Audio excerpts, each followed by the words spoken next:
Prince Harry and Meghan Markle's recent Halloween trick-or-treating outing with their children in Santa Barbara has ignited a firestorm of public criticism. The event, captured in photos by a specific paparazzi agency, is being widely condemned as a calculated and disingenuous public relations stunt. Critics point to the timing, which conveniently coincided with negative headlines about the royal family, as evidence of a strategic maneuver to control the news cycle.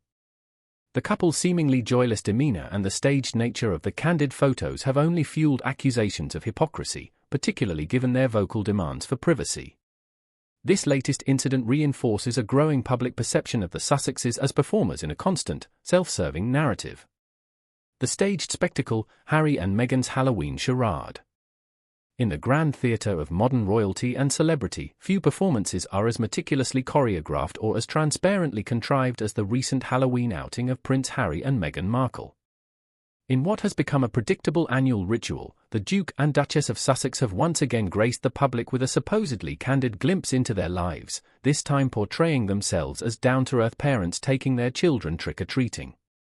However, the resulting images, far from conveying relatability, have only served to cement their reputation for calculated media manipulation and highlight the glaring chasm between their professed desire for privacy and their relentless pursuit of the spotlight. The scene was set not in their exclusive Montecito enclave, but in a suburban Santa Barbara neighborhood, a deliberate choice seemingly designed to project an image of normalcy. Meghan appeared in what can only be described as a bizarre ensemble, a casual black tracksuit paired with whimsical, colorful butterfly wings and oversized sunglasses. Harry, ever the reluctant supporting actor in this ongoing production, opted for the uniform of a man who has given up jeans, a polo shirt, and a baseball cap. The vibe was less festive family fun and more existential dread meets amateur improved. Despite the meticulous planning that undoubtedly went into this spontaneous outing, the couple managed to look utterly miserable, as if they were two people on the verge of Googling divorce lawyers near me. What strips away any last shred of authenticity from this spectacle is the highly suspicious timing and the identity of the photographers who just so happened to be there. The photos were released through Backgrid, a paparazzi agency with which the Sussexes have a notoriously convenient relationship. The photographer, Carl Larson, is the same individual who previously staged photos with Meghan's estranged father, Thomas Markle. This is not a coincidence, it is a clear pattern of behavior. The photo drop occurred mere hours after damaging headlines emerged about Prince Andrew's further demotion within the royal family. It's a classic PR maneuver. When negative news about the family they fled breaks, the Sussexes magically appear in a perfectly framed, relatable photo op to hijack the news cycle. This is not a family outing, it is a strategic deployment of their children as props in a relentless war for public attention. The public's reaction has been swift and unforgiving. Social media platforms erupted with commentary, not of admiration, but of ridicule and scorn. Users were quick to point out the glaring inconsistencies.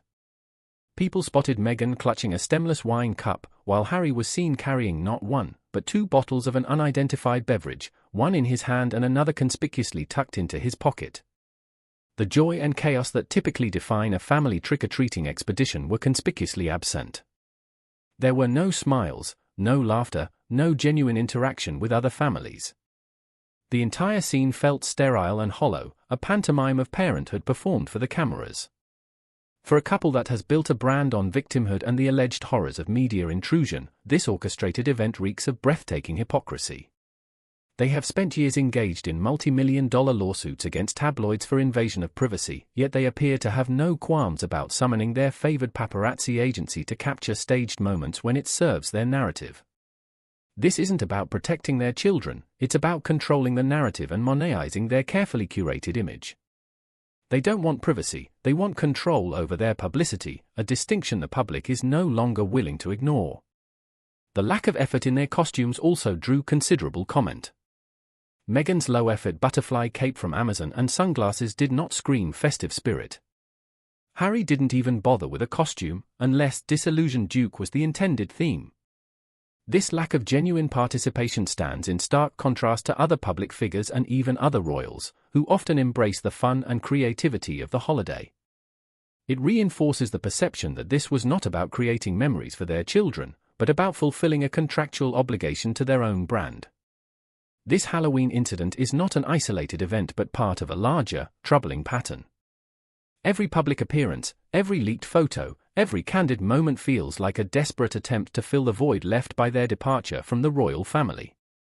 They had the opportunity to build a quiet, meaningful life of service, but instead, they have devolved into reality TV caricatures, forever performing for an audience that has long since stopped applauding. Their brand is not built on authenticity, but on a hollow echo of the royal connection they claim to despise.